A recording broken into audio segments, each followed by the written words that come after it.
సమరం news channel కు స్వాగతం. ఈనాటి ముఖ్యాంశాలు.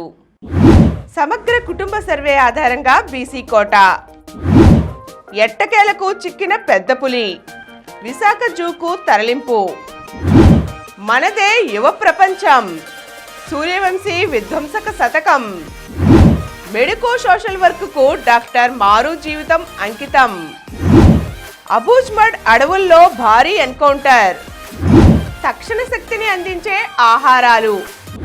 ఈరోజు వార్తలను చూద్దాం. సమగ్ర కుటుంబ సర్వే ఆధారంగా బీసీ కోట. రాష్ట్రంలో వెనుకబడిన తరగతుల జనాభా లెక్కలు తేల్చేందుకు సమగ్ర కుటుంబ సర్వేను ప్రాతిపదికగా తీసుకోవాలని బీసీ సంక్షేమ శాఖ అధికారులు ప్రాథమికంగా నిర్ణయించారు. ప్రస్తుతం రాష్ట్ర వ్యాప్తంగా గత నెల రోజులుగా స్వర్ణ గ్రామ, స్వర్ణ వార్డు కార్యాలయాల సిబ్బంది ఇంటింటికి వెళ్లి ఈ సర్వే నిర్వహిస్తున్నారు.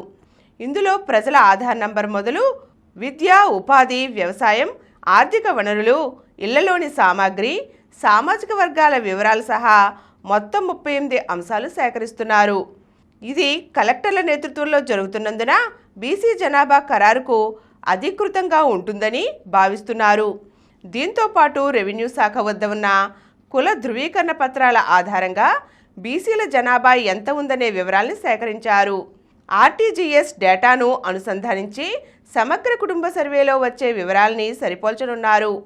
ఈ నెల 15 వరకు సర్వే కొనసాగనుంది.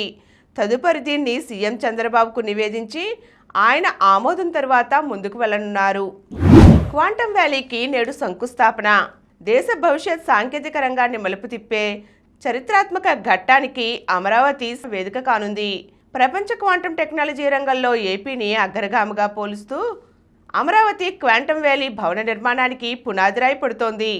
దీని ద్వారా దేశంలో క్వాంటమ్ విప్లవానికి నాయకత్వం వహించే అవకాశం రాష్ట్రానికి రానుంది. కేంద్ర శాస్త్ర సాంకేతిక శాఖ మంత్రి జితేంద్ర సింగ్తో కలిసి ముఖ్యమంత్రి చంద్రబాబు తుళ్లూరు మండలం ఉద్దండరాయనిపాలెం గ్రామంలో క్వాంటమ్ వ్యాలీ భవన నిర్మాణానికి శంకుస్థాపన చేస్తున్నారు. దీనికోసం ప్రభుత్వం 50 ఎకరాలు కేటాయించింది. ముఖ్యమంత్రి చంద్రబాబు ఈరోజు మధ్యాహ్నం 2:45 క్యాంప్ కార్యాలయం నుంచి బయలుదేరి 3 గంటలకు ఉద్దండరాయనిపాలెం చేరుకుంటారు. సాయంత్రం 6 గంటల వరకు జరిగే క్వాంటమ్ శంకుస్థాపన కార్యక్రమంలో పాల్గొంటారు. అమరావతిలో రూపుదిద్దుకుంటున్న క్వాంటమ్ వ్యాలీ రాష్ట్రానికి, దేశానికి మైలురాయిగా నిలవనుంది. మనదే యువ ప్రపంచం. ఇది భారత క్రికెట్కు ప్రపంచ కప్పుల కాలం. గత ఏడాది భారత మహిళల జట్టు వన్డే వరల్డ్ కప్, అందులో వరల్డ్ కప్ గెలిస్తే కొత్త ఏడాదిలో కుర్రాళ్లు అదరగొట్టారు. స్ఫూర్తిదాయక ప్రదర్శనతో అండర్-19 ప్రపంచ కప్ను కైవసం చేసుకున్నారు. శుక్రవారం జరిగిన ఫైనల్లో భారత్ 100 పరుగుల తేడాతో ఇంగ్లాండ్ను చిత్తు చేసింది. వైభవ్ సూర్యవంశీ 80 బంతుల్లో 175 విధ్వంసక శతకంతో మొదట భారత్ 50 ఓవర్లలో 9 వికెట్లకు 411 పరుగుల భారీ స్కోర్ నిర్దేశించింది. ఛేదనలో ఇంగ్లాండ్ 40.2 ఓవర్లలో 311 పరుగులకే ఆలౌట్ అయింది. అండర్-19 ప్రపంచ కప్ గెలవడం భారత్కిది 6వ వైభవ్ వయసు 14 ఏళ్ల అయినా అతడి బ్యాట్ సాగించిన వీరంగానికి ఇంగ్లాండ్ బౌలర్లది దిక్కుతోచని పరిస్థితి అయింది. 15 ఫోర్లు, 15 సిక్సర్లతో ఏకంగా 175 పరుగులు రాబట్టాడు. అటు 412 పరుగుల భారీ ఛేదనను ఇంగ్లాండ్ ధీటుగానే ప్రారంభించింది. కానీ భారత బౌలర్లు వికెట్ల వేట ఆపలేదు. దీంతో రికార్డు స్థాయిలో 6వ కూడా under nineteen one day world cup Bharat వశమైంది. 2022లోనూ భారత జట్టు ఇంగ్లాండ్ను ఓడించే కప్పు కైవసం చేసుకుంది. ఎట్టకేలకు చిక్కిన పెద్ద పులి. తూర్పుగోదావరి జిల్లాలో 7 రోజులుగా అధికారులను పరుగులు పెట్టిస్తూ ప్రజలకు కంటి మీద కునుకు లేకుండా చేసిన పెద్ద పులి ఎట్టకేలకు శుక్రవారం రాత్రి పట్టుబడింది. అటవీశాఖ అధికారులు, పూణే నుంచి వచ్చిన రెస్క్యూ నిపుణుల బృందం సంయుక్త వ్యూహంతో మండపేట నియోజకవర్గం రాయవరం మండలం కోర్మాపురం గ్రామంలో చాకచక్యంగా దాన్ని బంధించారు. మహారాష్ట్రలోని తాడోబా ప్రాంతం నుంచి తెలంగాణ మీదుగా ఆంధ్రప్రదేశ్లోని ఏలూరు జిల్లాలోకి వచ్చిన పులి వారం రోజులుగా తూర్పుగోదావరి జిల్లాలోని అభయారణ్యాలు, గోదావరి పరివాహక ప్రాంతాలు, పొలాల్లో సంచరించింది. రాజానగరం, రాజమహేంద్రవరం గ్రామీణ మండలాల్లో 8 మూగజీవాలను వధించింది. శుక్రవారం మధ్యాహ్నం 1:30 గంటల సమయంలో ఒక శిథిల గృహం నుంచి ఒక్కసారిగా బయటకొచ్చి వరి పొలాల్లోకి పరుగులు తీసింది. అక్కడి నుంచి శివారులోని ఇళ్ల సమీపంలోకి రావడంతో ఓ కానిస్టేబుల్ అందరినీ అప్రమత్తం చేశారు. అనంతరం దుర్గమ్మ గుడి సమీపంలో పశువుల పాకలోకి చేరి సాయంత్రం వరకు 5 గంటల వరకు అక్కడే నిద్రపోయింది. అనంతరం పులి బయటకు రాగా ఒక్కసారి గన్తో మత్తు ఇంజెక్షన్ ప్రయోగించినా విఫలమైంది. 100 మీటర్ల దూరం వెళ్లిన పులిపై రెండోసారి ప్రయోగించగా మత్తెక్కి అక్కడి చెరువుగట్టు వద్ద పడిపోయింది. తరువాత బోనులో బంధించి రాజమహేంద్రవరం తరలించారు. వైద్య పరీక్షలు నిర్వహించి విశాఖపట్నంలోని జంతు సంరక్షణ కేంద్రాలయానికి చేర్చే యోజనలో అటవీ శాఖ అధికారులు ఉన్నారు. మెడికో సోషల్ వర్క్కు డాక్టర్ మారు జీవితం అంకితం. సామాన్య ప్రజలకు ప్రభుత్వంతో పాటు స్వచ్ఛంద సంస్థలు, సేవా దృక్పథం గల వైద్యులు వైద్య సేవలు అందించినప్పుడే ప్రజారోగ్యం మెరుగవుతుంది. ఈ విషయంలో డాక్టర్ మారు వైద్యురాలిగా వివిధ రకాలుగా రోగులకు అందించిన సేవలు అమోఘమని డాక్టర్ మారు మొదటి మెమోరియల్ ఆరేషన్లో ముఖ్య అతిథిగా పాల్గొన్న శ్రీ కె సుందర్ శ్లాఘించారు. శుక్రవారం నాస్తిక కేంద్రంలో జరిగిన డాక్టర్ మారు ప్రథమ వర్ధంతి సభలో ఆయన సెక్యులర్ సోషల్ వర్క్ అంశంపై ప్రసంగించారు. ఆయన ఇంకా మాట్లాడుతూ మెడికో సోషల్ వర్క్ రంగంలో డాక్టర్ మారు గత 5 దశాబ్దాలుగా అందించిన సేవలు వైద్య వృత్తికి ఒక విశాలమైన మానవీయ అర్థాన్ని ఇచ్చాయి. ఆసుపత్రులు సమాజంతో అనుసంధానమై పనిచేయాలన్న దృక్పథాన్ని డాక్టర్ మారు తన కార్యాచరణ ద్వారా నిరూపించారన్నారు. Health education, preventive care, community awareness programmes ద్వారా వ్యాధుల నివారణపై ప్రజల్లో అవగాహన పెంపొందించడంలో ఆమె కీలక పాత్ర పోషించారని పేర్కొన్నారు. రోగి, వైద్యుల మధ్య నమ్మకాన్ని పెంపొందించడం, వైద్య సేవల్లో మానవీయ విలువలను జోడించడం ఆమె సేవల ప్రధాన లక్ష్యంగా పేర్కొన్నారు. పోలియో వ్యాధితో అంగవైకల్యం పొందిన వేలాది మందికి ఉచితంగా ఆపరేషన్లు చేయించడంలో డాక్టర్ మారు క్రియాశీలక పాత్ర పోషించారని ప్రముఖ ఆర్థోపెడిక్ వైద్యులు డాక్టర్ పిజే బ్రహ్మానందం పేర్కొన్నారు. పేదలకు ఉచిత వైద్య సేవలు అందించడంలో డాక్టర్ మారు ఆదర్శనీయులని ప్రముఖ శస్త్రవైద్య నిపుణులు డాక్టర్ కామినేని పట్టాభిరామయ్య శ్లాఘించారు. వైద్య విజ్ఞానాన్ని సామాన్య ప్రజలకు అనేక ఆరోగ్య సదస్సుల ద్వారా అందించడం ఎంతో ప్రశంసనీయమని ప్రముఖ ఎనస్థీషియాలజిస్ట్ డాక్టర్ కేఆర్ఎన్ ఠాగూర్ పేర్కొన్నారు. ఈ సభకు డాక్టర్ సమరం అధ్యక్షత వహించారు. తొలుత శ్రీ సుబ్రహ్మణ్యం ఆహ్వానితులకు స్వాగతం పలకగా డాక్టర్ వోలాస్, డాక్టర్ సుదీప్తి వర్ధన్ వందన సమర్పణ చేశారు. ఈ స్మారక సభలో అనేక మంది వైద్యులు, మారుగారి అభిమానులు, వైద్య సేవలు పొందినవారు పాల్గొని ఆమెకు నివాళులర్పించారు. అబుజ్మడ్ అడవుల్లో భారీ ఎన్కౌంటర్. ఛత్తీస్గఢ్ రాష్ట్రం బీజాపూర్, మహారాష్ట్రలోని గడ్చిరోలి జిల్లాల సరిహద్దు వద్ద భామ్రాగఢ్లోని అబుజ్మడ్ అడవుల్లో గురువారం నుంచి జరిగిన భారీ ఎన్కౌంటర్లో 7 మావోయిస్టులు మృతి చెందారు.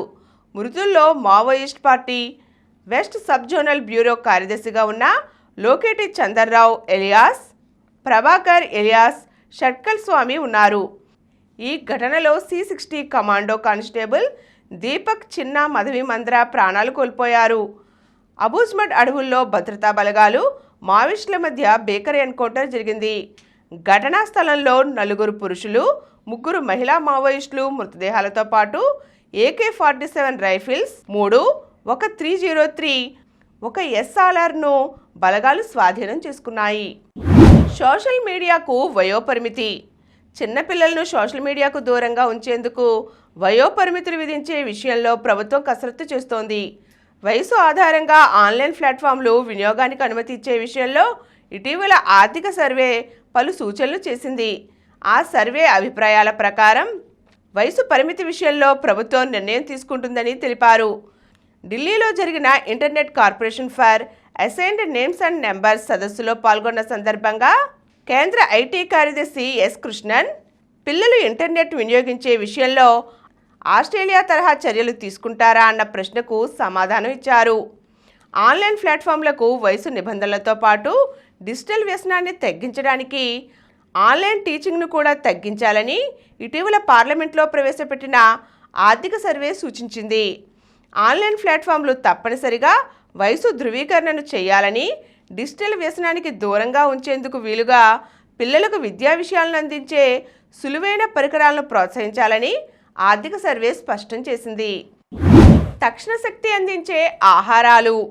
తేలికగా జీర్ణమయ్యే ఆహారాన్ని తీసుకోవాలి. వేడివేడి అన్నంలో పలుచగా తయారు చేసిన పప్పు లేదా ఏదైనా కూర కలుపుకొని తింటే వెంటనే నీరసం తగ్గుతుంది. వివిధ రకాల కూరగాయలు, మిరియాలతో తయారు చేసిన కిచిడిని తినడం వల్ల నిస్సత్తువ తగ్గుతుంది. శరీరానికి తక్షణ శక్తి అందుతుంది. వేడివేడిగా వెజిటేబుల్ సూప్ తాగితే శరీరానికి కావలసిన పోషకాలు, నీరు లభిస్తాయి. దీంతో ఉత్సాహంగా అనిపిస్తుంది. నీరసం, అలసట తగ్గుతాయి. మధ్యాహ్న భోజనం చివరలో పెరుగన్నం తింటే ఒత్తిడి, ఆందోళన తగ్గుతాయి. రాత్రి పడుకునే ముందు ఒక గ్లాసు పలుచని మజ్జిగ తాగితే ఉదయానికల్లా నీరసం మాయమవుతుంది. నీరసంగా అనిపించినప్పుడు అరటిపండు తింటే వెంటనే శక్తి చేకూరుతుంది. ఉదయం పూట అల్పాహారం తీసుకోవడం మానకూడదు. దాహంగా అనిపించకపోయినా తగినంత నీరు తీసుకోవాలి.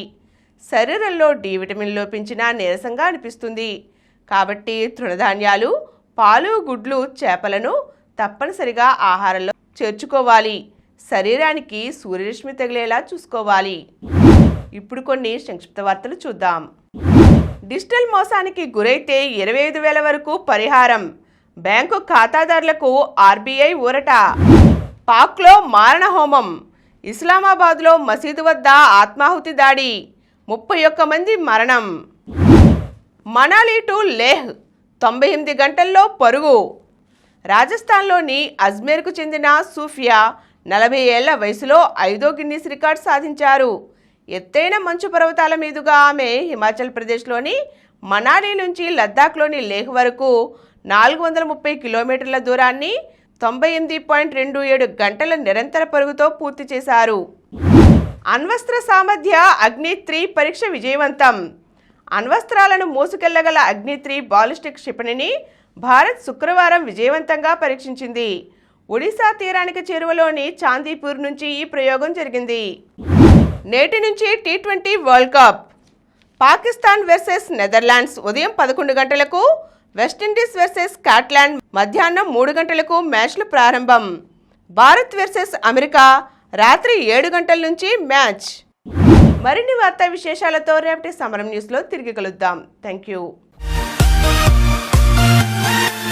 ప్రతిరోజు వార్తా విశేషాల కోసం అనతి కాలంలోనే 21 కోట్ల వ్యూస్ సాధించిన సమరం ఛానల్ సమర్పించు సమరం న్యూస్ ఛానల్కు సబ్స్క్రైబ్ చేయండి, లైక్ చేయండి, మీ ఫ్రెండ్స్కు షేర్ చేయండి. అలాగే ప్రక్కనున్న గంట సింబల్ని ప్రెస్ చేయడం మర్చిపోకండి.